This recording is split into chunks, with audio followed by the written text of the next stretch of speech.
اگر کوئی شخص سو گیا اور حالت اس کو ہو گئی جنابت بیوی کے پاس جانے کی وجہ سے یا خواب کی وجہ سے، تو اب وہ کیا کرے گا؟ اٹھ کر نہائے گا پھر روزہ رکھے گا؟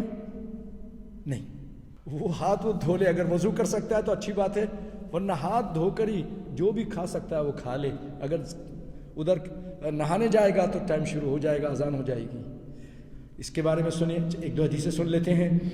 ام سلمہ بیان کرتی ہیں، کان رسول اللہ صلی اللہ علیہ وسلم یصبح جنبا، آپ صبح ہوتے تھے حالت جنابت میں، من جماع، اور جماع کی وجہ سے، غیر احتلام کی وجہ سے نہیں، ثم یغتسل ویصوم، بعد میں آپ غسل کرتے تھے اور روزہ بھی رکھ لیتے تھے۔ وفی حدیث ام سلمہ عندہما، سیدہ عائشہ اور ام سلمہ دونوں کہتی ہیں کہ نبی صلی اللہ علیہ وسلم ایسا کرتے تھے، اور ام سلمہ کی حدیث میں ہے اور اما عائشہ کی بھی، ثم لا یفطر ولا یقضی، پھر روزہ توڑتے بھی نہیں تھے کہ بھئی یا تو میرا تو احتلام تھا یا میں جنبی تھا اور میں نے ابھی کھا پی لیا، چلو اب آئندہ روزہ رکھوں گا، قضا کروں گا۔ نہ روزہ توڑتے تھے نہ قضا کرتے تھے۔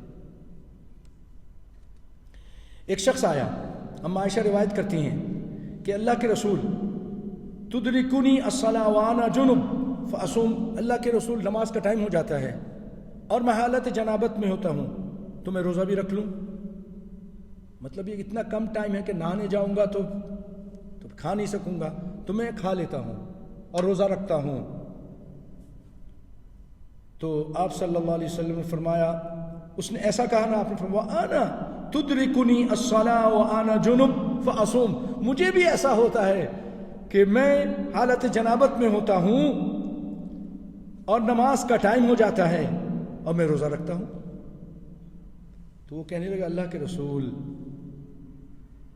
کہ لست مثلنا یا رسول اللہ، آپ تو ہماری طرح نہیں ہے نا، آپ تو بہت عظیم شخصیت ہیں۔